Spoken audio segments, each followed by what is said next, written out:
السلام علیکم ناظرینو دا چې موږ پر کلي مغوټیانو باندې د قومي وطن پارټي صوبایي سکرټري مالیات حاجي خلیل خان بازي سره ولاړ یو له ده څخه موږ دا پوښتنه کوو چې چونکې د پی ډي ایم و جلسې ته د نورو پارټیانو قیادت هم راغلی دی ستاسې د پارټۍ سربراهي دلته په پی ډي ایم کې د کوټې په جلسه کې څوک کوي؟ بسم الله الرحمن الرحیم.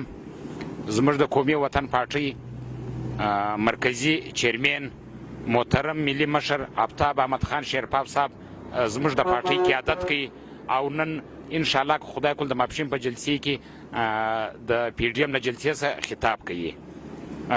ان شاء الله زموږ کارکنان هم ګرد حاضر دي. موږ ان شاء الله نن ښایسته جلوس تیار کړی دی. موږ روان یو جلسهګاه ته او نورو ښارو سم ان شاء الله زموږ جلوسونه را روان دي.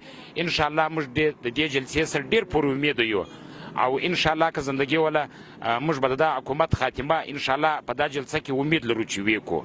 الله مهربان. دا جلسه چې کومه ده دا به څونه مفیده ثابت سي او د کوم صوبایي حکومت چې دی پر دې باندې بیا څو اثرات ولویږي؟ پر صوبایي حکومت کې اثرات الریډي لوېدلی دي لویږي نه الریډي لوېدلی دي. صوبایي حکومت چې موږ ته واره یو ځای جلسهګاه راکړله او بیا دوی برته راولاړ شو دا زموږ ځای را بدل کړی دا هم دوی ډېر په دباو کې دي دا ټیم او دا زموږ کوم زموږ مشر چې دی مرکزي او دا نور پارټیانو مرکزي مشران چې دي و دې ته څو واره خواست هم کړی دی چې تی ته تریټ دی تی دا جلسه ملتوي کوي.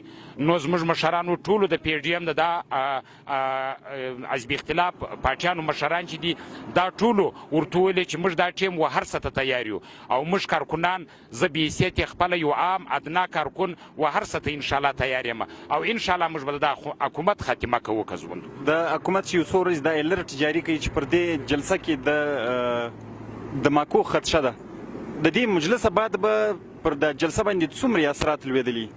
ان شاء الله پر جلسه باندې یو ذره اثرات نه لویږي.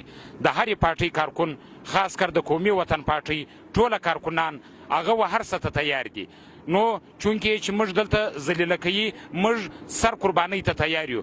که سرکار موږ ته هر څو وایي چې تریټ دی دا د سرکار ذمواري ده. سرکار به د دې ټوټل انتظامات او د دې ټوټل کوم چې دغه دي سکیورټي انتظامات دا پر سرکار باندې دي او سرکار بیا راکوي او که دلته هر څه وسو دا د سرکار څخه بیا موږ ګیله لرو د دې. ډیره مهرباني ناظرین دا د قومي وطن پارټۍ صوبایي سکرټري مالیات حاجي خلیل خان بازي ډیره مهرباني حاجي.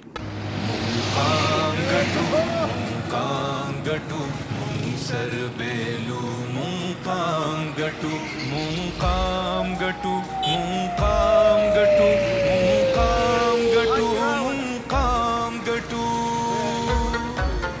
مون سر شندو وطن گٹو تیرے ورکو دیوے بلو